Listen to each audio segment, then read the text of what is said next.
Hello everyone, welcome to another lecture dealing with the topic of dystopia. Let me tell you that trying to make a lecture on dystopia is like trying to live in a dystopic world already. Uh, Considering the situation and the conditions that we live in these days, sometimes it's very demanding and challenging for anybody to make a video lecture or any kind of video because we have space limitations, we have time limitations, um, we are struck by different kinds of emotions, and really have some of you might even have a feeling that this is a dystopic world because the system is already collapsing. We are trying to stick to it as much as we can, but sometimes we have a feeling that we are failing our endeavors to continue our normal way of life. So, talking and discussing the topic of dystopia as for April 2020 is kind of actual. And actuality or factuality is one of those elements I will discuss in this lecture. So, first of all, let me start very jovially with the definition of the term itself. Dystopia is a compound expression derived from Greek words dystopos, which actually translates as undesirable land or world, or in other words, some frightening, chaotic society. Again, some of you might even find references to dystopia and to this definition already, because the system or the establishment, another word that I will use in this lecture, the establishment is not working properly these days for many reasons. Yeah, there are some let's call them strange theories, conspiracy theories about the causes of this situation, and then there are some official theories, but this is not the point of this lecture. But you can relate to it and make it maybe easier for you. So, undesirable society, being locked in your homes, houses, or apartments. Sometimes some people are even far away from their families and their friends because they have to be. Sometimes they are quarantined. And this all gives or adds to that strange feeling when you actually deal with this topics or discourses. The term also has two other synonymic expressions, and that is cacotopia or anti-utopia. So you can use either of these, dystopia, cacotopia, or anti-utopia. All of these three are correct. As for the genre itself, we can talk about the features, discourses, and actuality within this topic. As for the features, if you are asked about the typical features of this topic genre, or dystopic novel, or short story, or even a movie, for example, you can enumerate several of these, and that is those elements that actually define are typical for this genre, and that is dehumanization, tyrannical governments, environmental disaster, and also sometimes depiction or consequences of some cataclysmic catastrophe and the consequential decline of the society. Dehumanization is also related to, for example, the exploitation of the modern technology. I will talk about it towards the end of this lecture. But we can see it even these days. Yeah, people are glued to their cell phones, to their iPads, computers, TV screens, and they kind of limit themselves from the outer world, from the society, and especially from the nature. I'm a natural man. I love being in nature, wandering the forests and fields, taking photographs. You already know that. So it's also hard for me to actually find some space and some time to actually go out and get some vitamin D and some fresh sunlights from the outer world in the nature. So we can really relate to it these days. The typical discourses that are treated within this topic genre or dystopia, it's first of all society, then the environment. We can talk about the technological environment or natural environment, politics, economics, religion, also ethics, science, and technology. Actually, everything or anything you can think of these days that surrounds you is the discourse or can be a discourse treated within this topic genre. We use technology, we live or we follow some regulations or recommendations of the government. We watch the speeches of the politicians and we actually perceive the politics of our country or of other countries. We bear witness to the destroyal of this natural environment, nature as such, and we also face questions of religion and ethics. Some people simply don't follow the rules, and we can then ask whether these people are ethical, and if they actually refer to religion or to faith, do they mean it? And what does faith mean in these days or in dystopian world? So these are typical discourses. There is another interesting term that is related to dystopia, and that is actuality. If you go through the typical authors, typical representatives of the dystopic genre, the older ones or the latest ones, you might find that some of the authors use this term to refer to existing societies already, like this society. And these societies that they describe in their works are or have been totalitarian states or societies in an advanced state of collapse. So even if somebody wrote a novel about a world or society that is ruled by a tyrannical government with many oppressive rules and laws, you can think of the communist regime, for example, or totalitarian regime. Also, our country went through this kind of regime. So again, this topic genre, as you can see, is a very relatable one. You can find many traces, and you can almost personalize yourself with this genre. As far as we stay within literary terms and literary field. Dystopia as a genre then also deals or employs many themes. Some of them actually correspond with the discourses that I just mentioned, and these are politics, economics, class, family, religion, identity, violence, nature, and science and technology. All of these I will discuss very briefly, and I will briefly explain what are the typical features, or what is the role of politics or religion or nature within this topic genre. So let's start with politics. H.G. Wells, that is an important name to mention. H.G. Wells, the author that you already know, the author of The War of the Worlds, once wrote a work that is called When the Sleeper Wakes. When the Sleeper Wakes. This is an interesting topic. Many of you, I believe, have already seen a legendary cult movie made in 1999 called Matrix. And one of the notions or one of the discourses in this movie was that people were actually sleeping. They were not awake. So they couldn't see the reality of this world, that the world, or of that world in the movie, that the world was destroyed and that we were substituted by the robots or by the machines. And humanity as the basic element of our planet. We actually rule this planet. We are the kings of this planet and queens of this planet. It was substituted by artificiality and mechanism.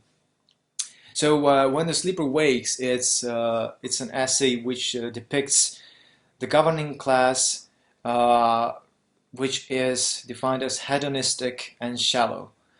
Hedonism and shallowness can be the attributes we can actually find also within this society these days. What does it mean? Shallow. When something is shallow, you know that it's something that doesn't have any deeper meaning, any deeper values. Yeah. Many people refer to, for example, modern forms of entertainment like modern music and video clips with sometimes very violent and strange, dark imagery and visualizations.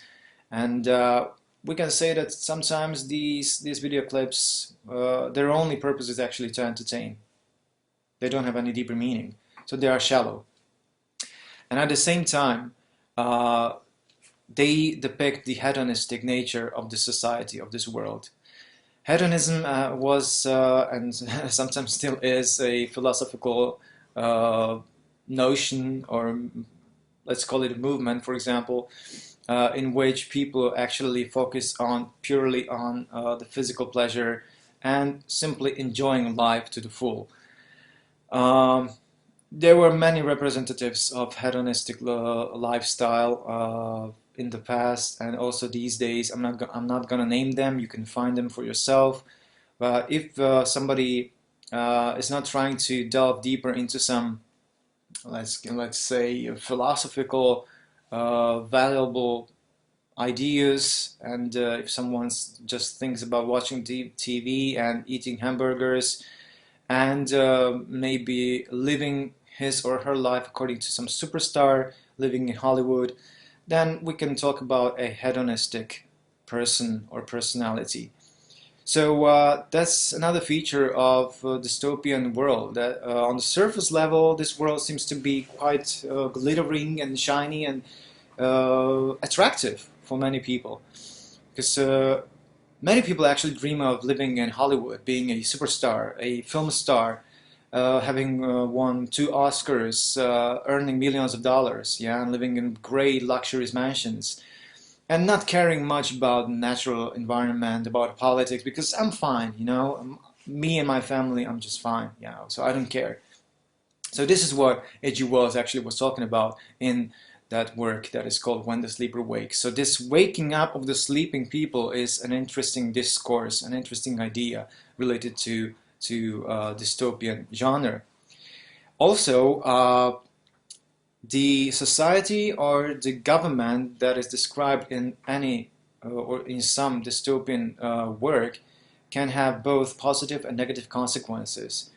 And strictly, we can divide this into two genres already mentioned. If the government or if the establishment has positive consequences, then it is utopia.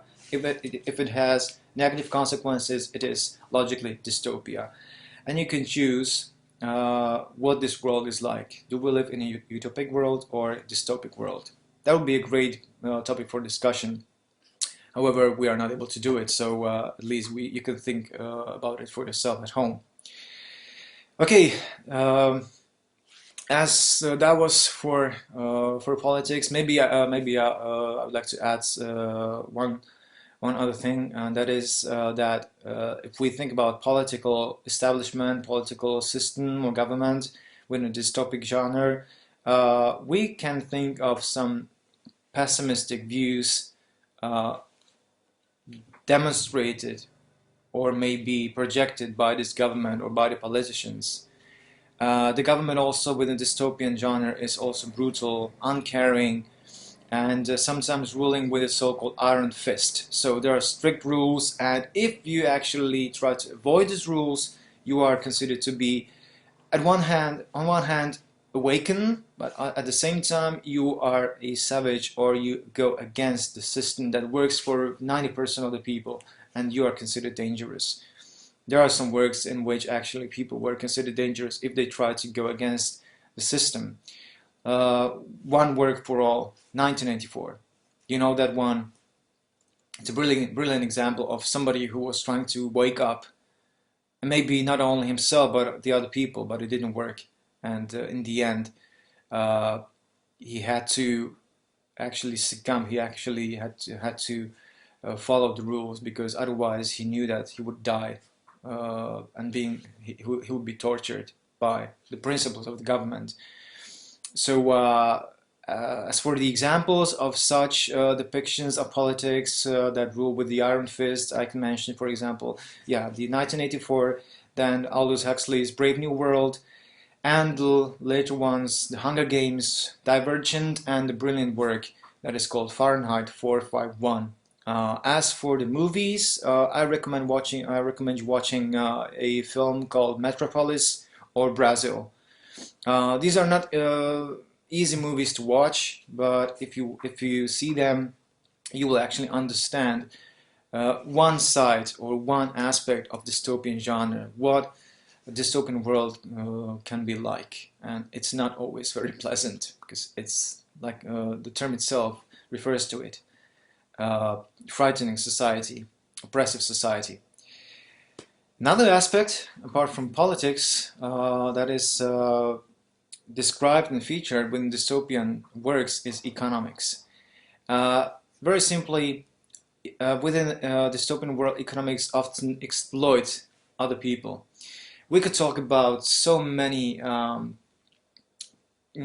big corporations, businesses that actually rule this world, yeah. And the idea in dystopian genre is that these huge uh, brands or firms, companies, they almost substitute the government of that or another country. One example for all is a very subjective example, but you don't have to agree with me, and you can, is Apple. Apple as a brand, as a company, almost stands in the position of some substitute government because people actually they adjust their way of life, their way of living according to the principles and ideas or ideals of this company, Apple. Everybody who wants to, or there are people, many people, and also kids, teenagers who want to own an iPhone, an iPad, MacBook, the latest technology because it is fancy, it is beautiful, it is reliable, it is expensive, and it is the way of life. Yeah, it actually gives you the hints of the correct lifestyle. Uh, uh, you should understand me correctly. I have nothing against such companies as Apple, for example, because I myself own iPhone and MacBook, and I enjoy using this technology because it is really reliable. But at the same time I don't try to be like the sometimes people refer to these other consumers of these products as cheap, yeah, because they eradicate all other brands of technology and they think that only Apple is the best. Yeah, but back to the idea that actually some company can substitute the government, or which actually uh, creates the path we should follow. Yeah.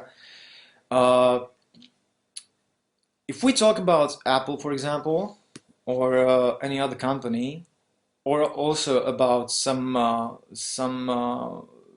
film stars, actors, singers, artists, modern artists, and if we follow them, they become archetypes. I've already mentioned archetypes in the previous lecture, so you already know what archetype is.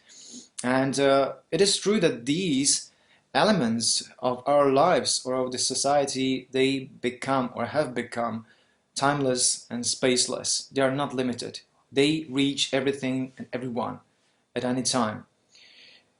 And again, at certain point, it is very good because people enjoy modern technology. People enjoy young, beautiful people who can sing or perform on the stage or in front of the camera.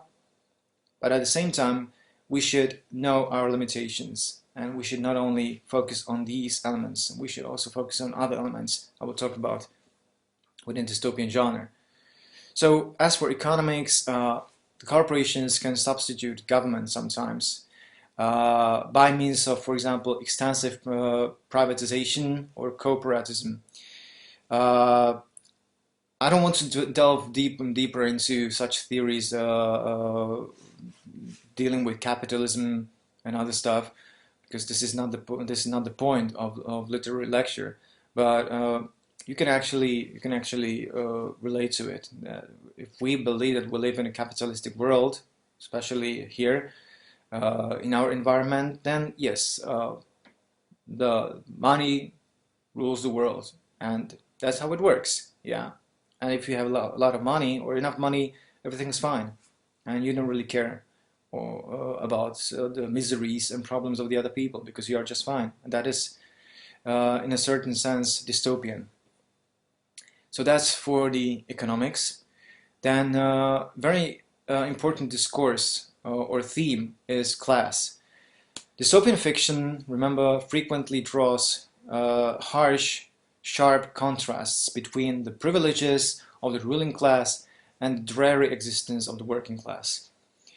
Again, there are people who have a lot of money. They can afford the latest technology. They live in nice houses or apartments, and these people usually have also power, political power, economic power, or social power, and they can, in a certain sense, rule those who don't have such power, who don't have a lot of money, who live in poverty or who are sick, for example. So a strict division into classes is another feature of dystopian genre. Within this theme, there are two important elements, and that is prenatal determination and convention. What does it mean? In another example that I've already mentioned, Brave New World, written in 1931 by Aldous Huxley, a class system is prenatally, that means before you are even born, determined with these so-called alphas, betas, gammas, deltas, and epsilons. These are the classes that have been created or formed before you were even born.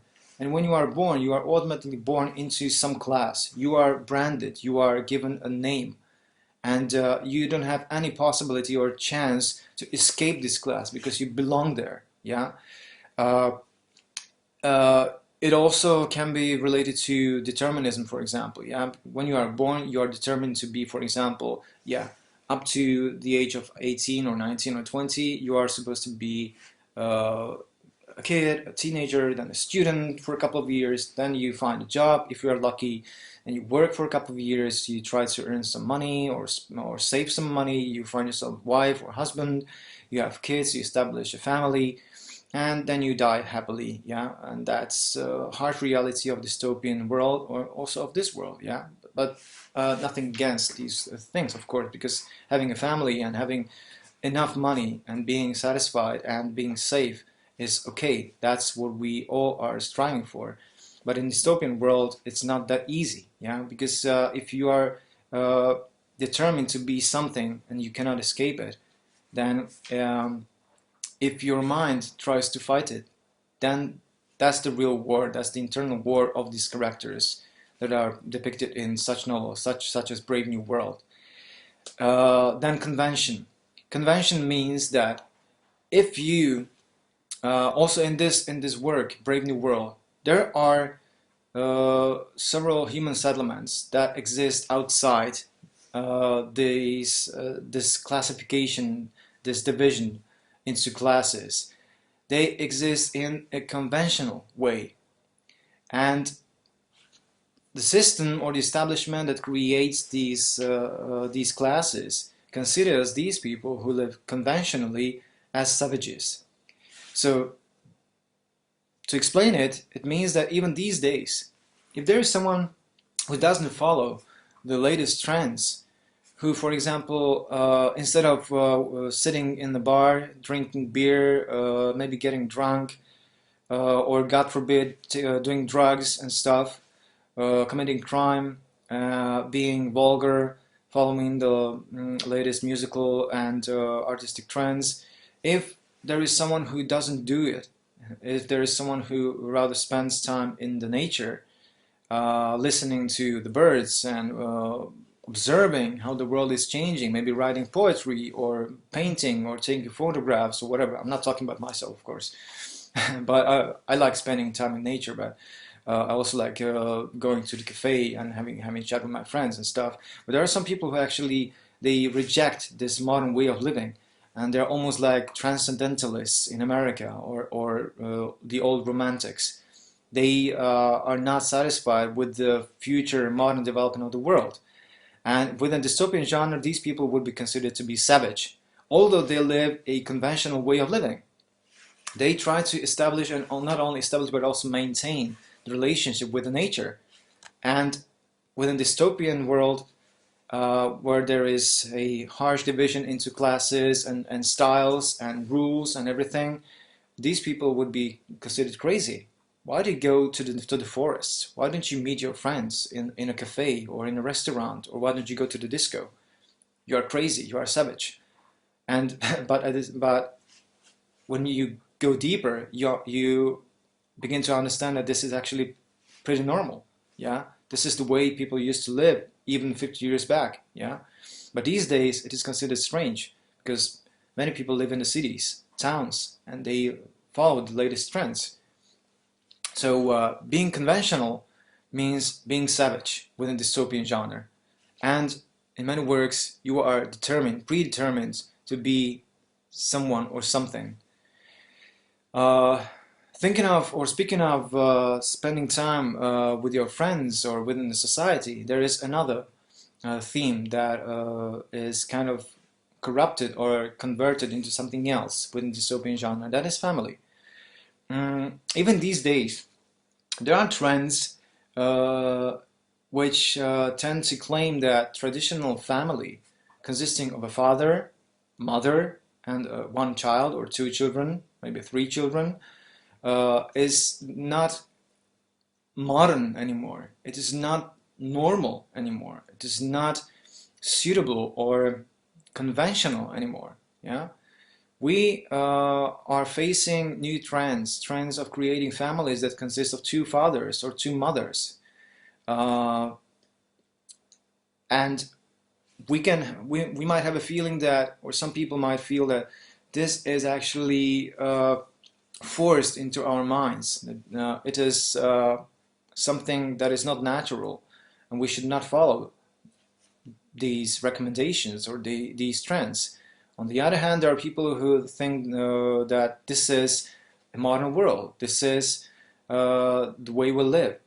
We should open up to new possibilities, new ways of living, also including creating new forms of family. But within dystopian genre, within literature, also in such works as Brave New World or Fahrenheit 451, uh, these worlds, described in these works, eradicated the family as the term, as the nucleus of the society. And not only did they eradicated this term, the existence of traditional family, but they keep it from re-establishing itself as a social institution. Because 50 years back, family, let's think about, for example, United States of America with the 50s, a traditional family consisting of a mother, a father, and two children, ideally a boy and a girl, a family that owns a car, lives in a not too big, not too small family house, they have a garden, maybe a dog or a cat. That was the typical ideal image of a family. That was the nucleus. That was the best social institution that there was. Yeah, and after 50 years, this is changing. Yeah, and we are facing new ways of how family or what family can actually mean. Also, in Brave New World, for example, children are reproduced artificially. They are not born naturally anymore. They are being produced. And why the children are being produced? Because back to Matrix in 1999, children as future adults, they are considered to be just future workers, slaves, employees, not a human being that thinks, not the human being that feels, that can connect with the nature or with the art. You are supposed to wake up, go to work, eat, spend your money, go back home, watch some TV, go to sleep, and do this every day. And that is the cyclical structure that was also described in the theater of the absurd genre in the previous lecture. Also, the concepts of mother and father are considered obscene. You're hearing well, obscene.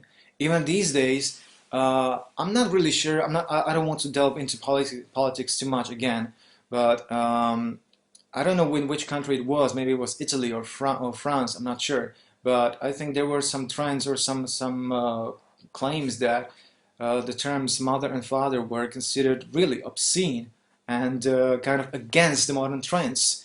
So instead, they used the terms like parent one, parent two, because there were two fathers, there were two mothers. Yeah. So it really is connecting with this uh, fictional dystopian genre, but we are already partly living in a dystopian world when you consider these elements.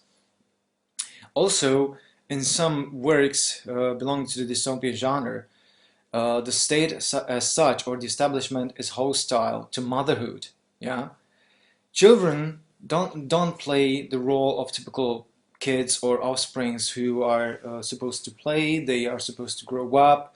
If they're lucky, they will grow up into wise people who like to work, who like to help each other, who are educated more or less.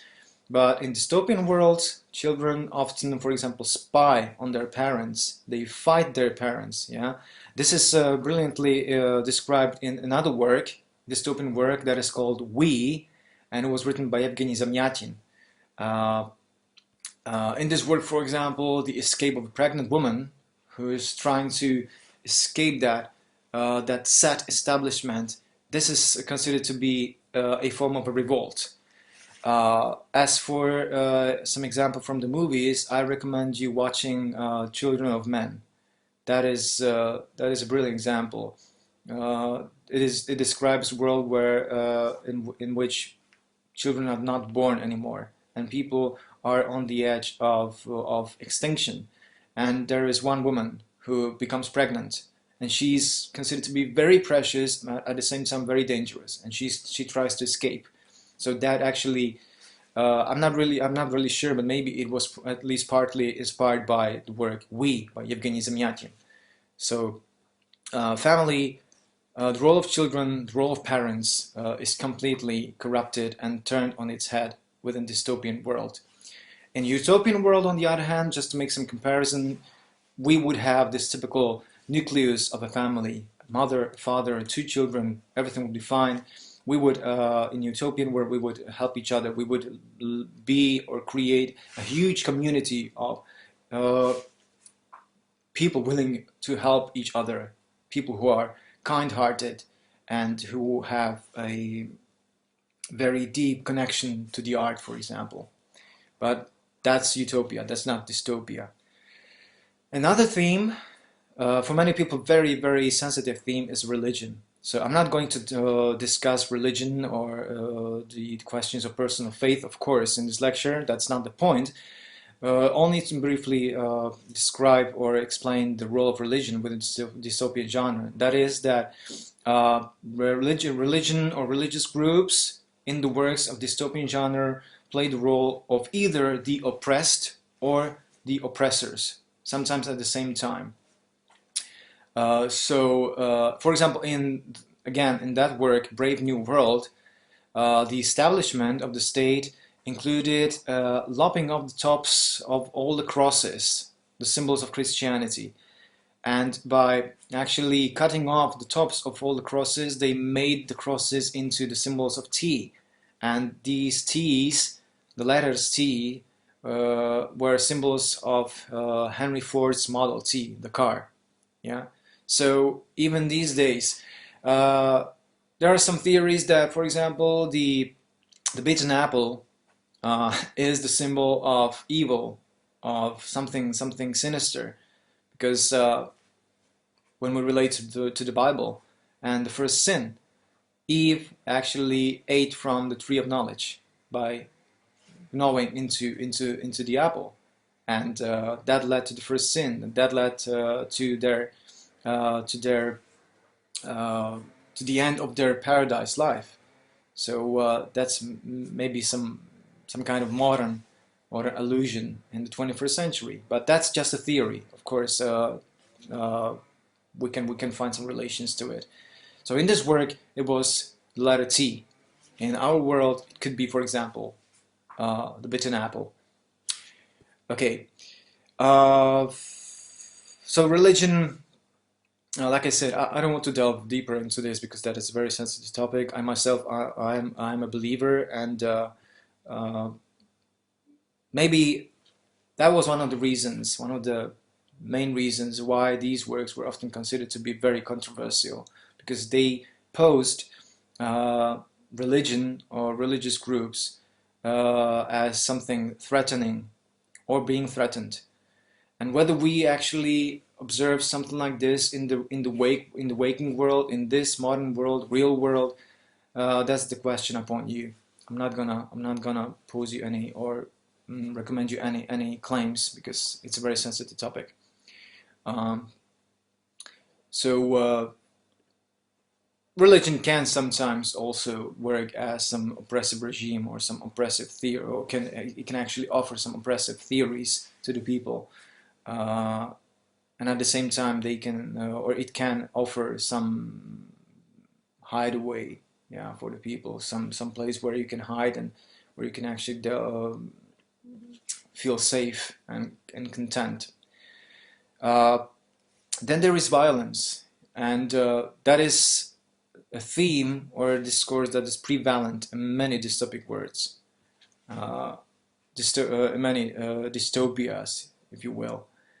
Violence is often presented in the form of war or urban crimes, led, for example, by some gangs, often by teenagers and kids. One of the good examples of a gang that actually commits brutal crimes against other people, innocent people, is Clockwork Orange, which can be considered a dystopian work. Then also rampant crime and blood sports. Yeah, such examples: Battle Royale, Running Man, Hunger Games, Divergent. Violence is depicted as something horrible, but at the same time something very attractive. And even these days, like I said at the beginning, the video clips of modern music often contain very dark, violent uh, visualizations or images. And people, in the course of the time, after 10 or 15 years of watching these video clips, they get used to it.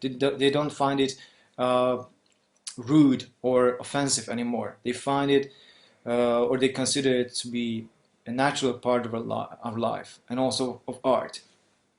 And we can relate to this, or we can find some allusion to this in decadence. Yeah, decadence, as remember, was some kind of corrupted form of art for art's sake movement, in which the authors were trying to express their admiration towards horrific, horror, or scary images, monsters, violence, death, graveyards, and so on and so forth. So, and for example, in such works such as the Hunger Games and other hunting for people, just to present it as a form of entertainment, that's also typical for dystopian works. So war, crimes, urban crimes, violence against each other, that is one of the most prevalent features of dystopian works. Um, as another example, to make some link with the real history of this world, I would like to mention 911. There is one scholar, one lady named Susan Burns, and she wrote an essay called Ground Zero. And in this essay, she explains her experience of the consequences of the attacks in New York in 2001 on September 11th. And also, some people create these conspiracy theories that actually these were not terrorist attacks, but these were done by the Americans. On the other hand, there are people who claim that, yeah, this was the birth of real terrorism as such in the world. I'm not going to deal with this because that's not really a literary topic, but you probably will agree with me that after 2001, what happened in New York, the world has rapidly changed, and it is rapidly changing ever since.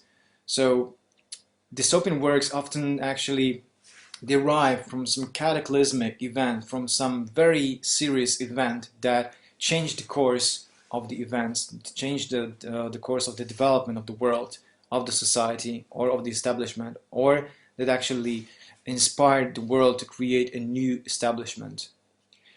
Last but not least, there is a theme of nature. And again, there are two parts to this discourse, and that is isolation from the natural world and control of nature or eradication of human instincts. When we talk about the isolation from natural world, that is self-explanatory. Fictional works, dystopian works, they are commonly urban. They frequently isolate their characters from all the contact with the natural world for a reason. Sometimes they even require their characters to avoid nature, and walks in the nature are regarded dangerous, antisocial. That's something I talked about in the previous minutes. And this is described, for example, in Ray Bradbury's Fahrenheit 451. So if you don't spend your free time and your money in the city following the latest trends, using the latest technology, but you rather go into nature, you sit on a piece of rock and you listen to the birds singing, and or some water, or you watch the lake, you write poetry, then you are considered to be strange, crazy, savage, and you don't fit this world, and you are dangerous. Yeah, within the notions and claims of dystopian genre, you would be considered dangerous. Then, as for control of nature or eradication of human instincts, I'd like to also mention another author, that is C.S. Lewis, and his work That Hideous Strength. In this work, science, which was actually coordinated or controlled by the government, is directed towards the controlling of nature and also elimination of natural human instincts. That is something we can also again observe in this world, at least partly. The attempts to clone people, to clone human embryos or animal embryos, the attempt to create artificial intelligence, robots, androids. It is becoming really heavily prevalent in this world. And really, sometimes when I ask students, and not only students but also other people, how much time do they spend in nature, their usual response is, I don't have time for nature because I have to stick to that cycle, waking up, going to work, spend my money, go back home, watch TV, go to sleep, and these 6-point cycle needs to be repeated over and over again. And if I have some time to spend in the nature with my family, with my kids, or with my friends, people are not able to kind of derive the power or the inspiration from the nature, because they are rid of these natural human instincts to draw energy from the nature, to find some kind of serenity or peacefulness in nature. That is also part of this eradication of human instincts, because human instinct is to go out, spend time in nature. But on the other hand, even these days during the quarantine times, during these epidemics, we can see thousands of people trying to escape their homes, spending time in the nature, which is almost paradoxical, because they are on one hand recommended not to go into nature as big groups, but at the same time they are recommended to go into nature, to spend some time in the fields, in the forests. So even this situation, like this pandemics, can be beneficial for the people because they try to spend more time in the nature. I will slowly close this lecture with several traditional dystopian claims, kind of a summary of dystopian genre. There are three basic claims related to, especially to technology. The first one is that technologies reflect and encourage the worst aspects of human nature. I'm not going to comment on this. I will leave these 3 points for you. You can think of it. You can discuss it if you want. We can discuss it at the end of the semester during the examination, maybe, or maybe if the situation changes, we can meet and we can talk about it if you want. So technologies reflect the worst aspects of human nature. The second claim is that technologies harm our interpersonal communication, relationships, and communities. Okay? And third, technologies reinforce hierarchies. They concentrate knowledge and skills. They increase surveillance and erode privacy. and they widen inequalities of power and wealth, which means that actually people give up control to machines. Partly true, partly not. It's up to you to think about it, and you can discuss it. Then also, in dystopian world or genre, new technologies are sometimes regressive, actually. To explain this, think about the times when there were wired telephones. We were not able to actually contact somebody when we were outside in the forest. We couldn't call somebody. We had to go home. But at the same time, for example, at the beginning of the 90s, I remember it as a kid, we were more social. We would spend more time outside with friends and with our family members, with our relatives. With the new technology, with the cell phones, smartphones, we are accessible anywhere on this planet, practically anywhere, maybe even in the middle of the ocean, but at the same time we have become less social. That's why technologies are considered regressive. Then the unforeseen impacts of technology are negative, mostly negative. There are claims of that new technologies like smartphones, many people actually sleep with their smartphones next to their heads, and that it actually creates tumors and headaches and other health conditions. Again, these are claims of the dystopian genre, of this dystopian movement, or maybe even philosophy if you want. You don't have to agree with it, but these are good points for thinking about it. The technologies also destroy nature. Yeah, there are again latest conspiracy theories about 5G technology, that 5G transmitters actually cause cancer, brain tumors, and other stuff, other health conditions. Whether it's true or not, it's not up to me to decide. It's just part of this world. We live in the world of many theories. Last but not least, new technologies. The claim is that they cannot solve problems of all technologies. They just create new problems.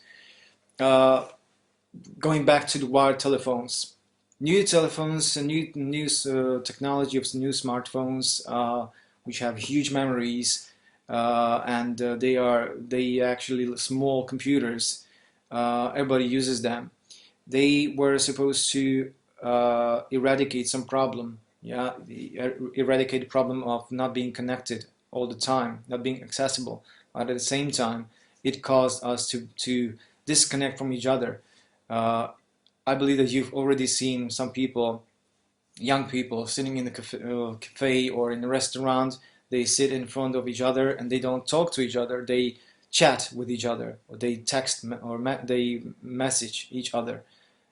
Instead of talking vis-a-vis or face-to-face. So that might support this claim that technologies only create new problems. I'm not going to talk about David Mitchell as one of the representatives. We were supposed to have the presentation, but we might see it maybe some other time. That was the presentation on Cloud Atlas.